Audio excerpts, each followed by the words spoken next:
To sell is human. The Surprising Truth About Moving Others by Daniel H. Death of a Salesman. In this book, Mr. Pink discusses the death of the door-to-door salesman. Most of it due to these signs, to laws that have been established by cities that restrict how people can solicit from door to door. You probably don't have as many people coming to your door anymore asking to try the latest cleaning product or to buy encyclopedias, because the door-to-door salesman is dead. So the question is, who's selling now? We all are. In traditional sales, 1 in 9 workers in the United States earn a living attempting to persuade others to make a purchase. These include real estate brokers, industrial sales reps, security dealers, and car dealers. But the most surprising, sales is the second largest occupational category behind office and administrative workers according to the Bureau of Labor and Statistics. And it is expected that by 2020, there will be 2 million new workers in this category. So how is that possible when only 1 in 9 work in traditional sales? We now have a new aspect called non-sales selling. The remaining 8 out of 9 workers in the United States are in sales too.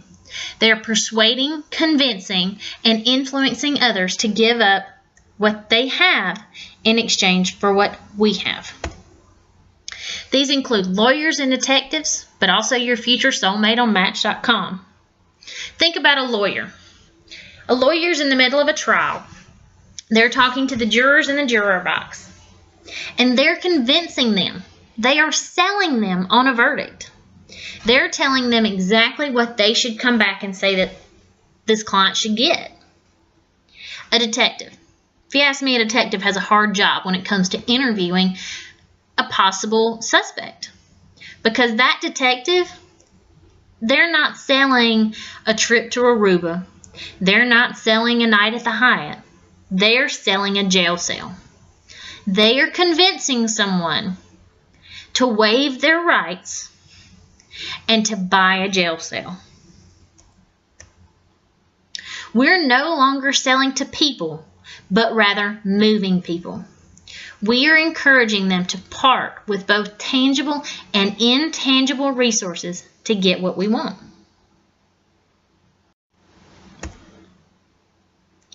The 3 keys to the workplace transformation. What's happened to change this workplace from a traditional sales to a non-sales selling atmosphere? Entrepreneurship. More people have begun to work for themselves. Elasticity. Companies have begun to demand elastic skills from their workers that stretch across boundaries and include sales.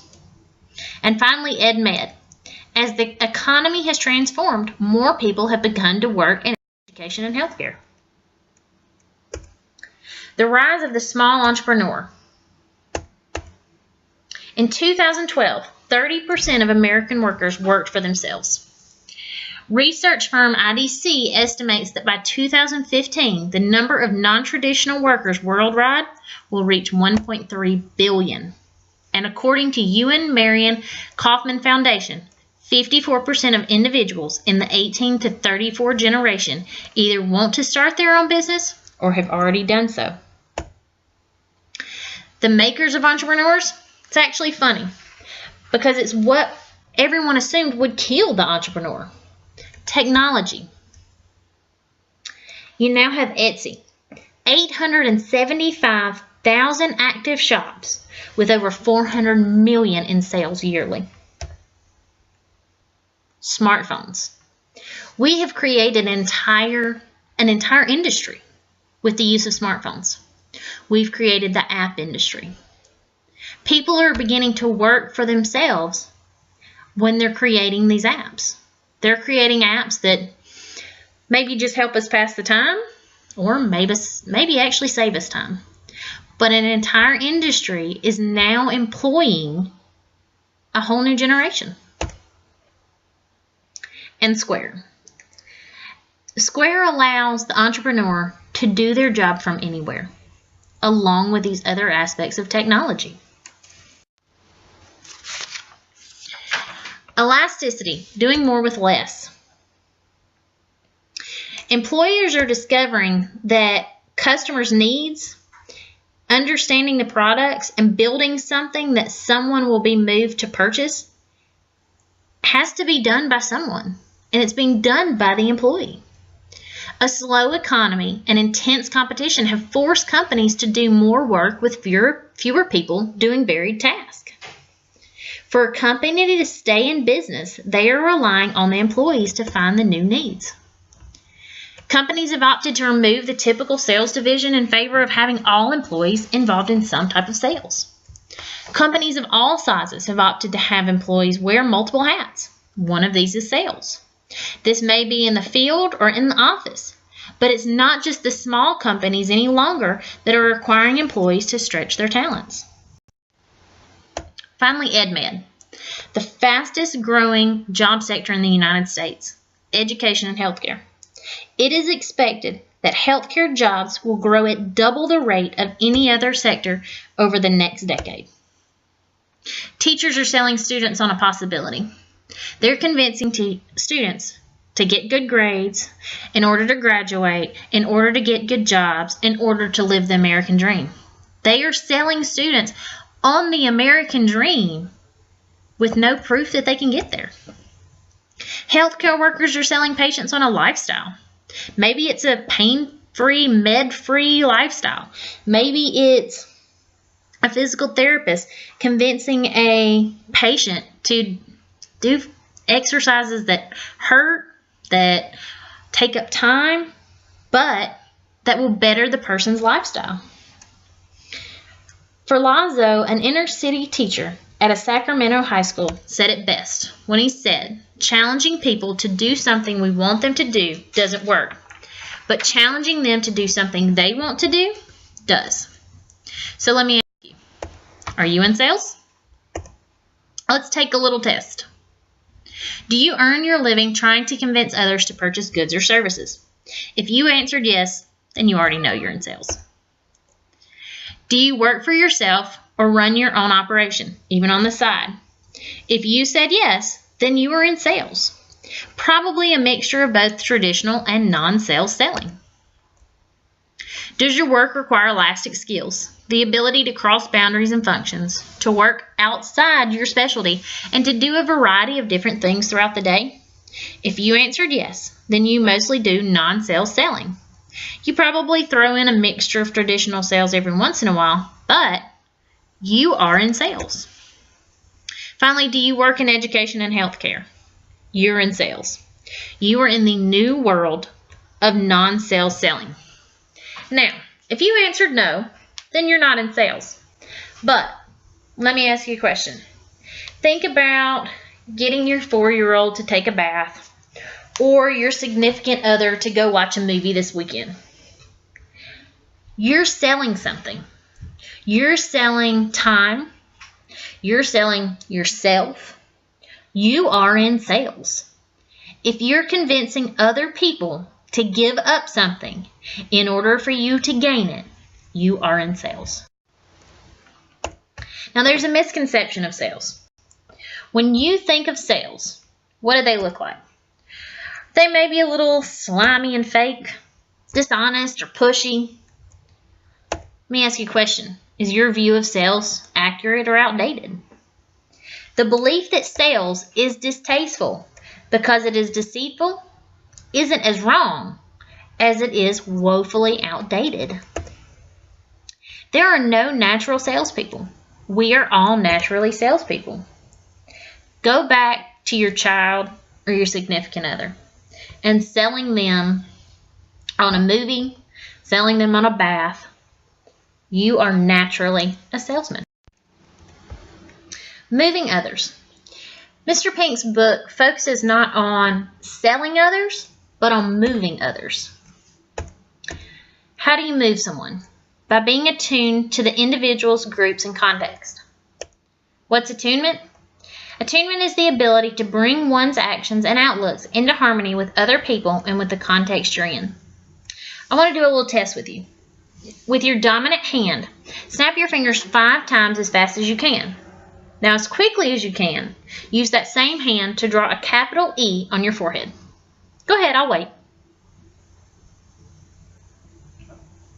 Now, what I want you to look at. Does your E look like the person pushing or the person being pushed? If it looks like the person doing the pushing, you're ready to move people because you drew your E so that someone else could read it. That means you are attuned to the perception of others. Who makes the best salespeople? Extroverts or introverts? There's actually a lot of research on this, and actually it shows that neither one is. Just because you can talk to anyone or interact with anyone doesn't mean that you can sell anyone. So just because you're an introvert naturally, don't give up on being a salesperson. You can still do it. Use your head as much as your heart. Perspective and empathy go hand in hand. But don't forget it's more beneficial to get inside their head than to have them in your heart. Think back to the detective. He's trying to sell a jail cell. He is trying to sell something that no one wants. If he gets in their heads, he can do that. But if they get in his heart, it's a whole lot harder. Finally, increase your power by reducing it. Assume the buyer has all the power because then you're going to look to fill their need. Staying buoyant in an ocean of rejection. Believe in yourself. But believe in what you're selling as well. Stay afloat before, during, and after the sale. Before, pump yourself up. Whether that means getting in the car and rocking out to some Taylor Swift or finding 5 minutes of quiet time, pump yourself up. Get ready. During, stay positive until the very end. Don't get down just because it doesn't look like it's going to go your way. Stay positive. And after, don't fear rejection because it's going to happen. But don't let the rejection get you down. Utilize an optimistic explanatory style. Belief that rejection is temporary, specific, and external will keep you going. You didn't make a sale not because you gave a bad pitch, but because they weren't ready to buy. And finding the clarity in a murky situation. To move others, you must uncover the challenge they didn't even know they had. Be a problem finder, not a solver. Buyers have all these resources at their fingertips just by going to Google. Don't try to solve their current dilemma. Find their next problem and have the answer ready. Ask questions. Don't just answer them. Utilizing open-ended questions and then listening will get you farther than constantly talking. And frame your sale. Less is sometimes more. Don't give a 10-minute pitch for something that should only take 3. And don't be afraid of the blemish. If there's something negative, everyone expects that. Don't try to cover it up. Don't necessarily advertise it, but don't hide it. Make it part of your pitch. Show that while there are some negatives, there's a lot more positives. What matters most? The pitch, serve, and improvise. How to pitch a home run. Be willing to yield and listen. Alfred Fuller said, "To win an argument is to lose a sale." What do you want them to know, feel, and do? Don't expect someone to know what you want them to feel, to do what you want them to do. You have to tell them. You have to remind them. And select the right pitch. Maybe it's the one-word pitch. Priceless. MasterCard with the word priceless creates an entire image in your head. If the glove doesn't fit, you must acquit. How many years ago was that little pitch said? But it got someone out of a murder conviction, and we still think of it today. Maybe give a Twitter pitch. Less than 140 characters, short and sweet. but pick the right one. And finally, get the catcher involved. Bring in the buyer as a participant, because if you do that, you will arrive at an outcome together that appeals to both of you. Get the signals right. Make it personal. Move past solving a problem to serving a person. Make it purposeful. Look to improve someone else's life and in turn improve the world. And what to do when the perfect pitch begins to curve? Here are the offers. When someone says not right now, don't take it as a loss, but instead take it as a possibility for the future. Say yes and instead of yes but. Don't be negative. Look for the positives and what can still be accomplished. And finally, make your partner look good. Roger Fisher proposed the notion of a win-win. The other person doesn't have to lose for you to win. Find a way you both get some or all of what you want out of the situation. Because just like in baseball, there's no crying in selling. Arthur Miller said in The Death of a Salesman, "The only thing you got in this world is what you can sell. And the funny thing is, you're a salesman, and you don't know that."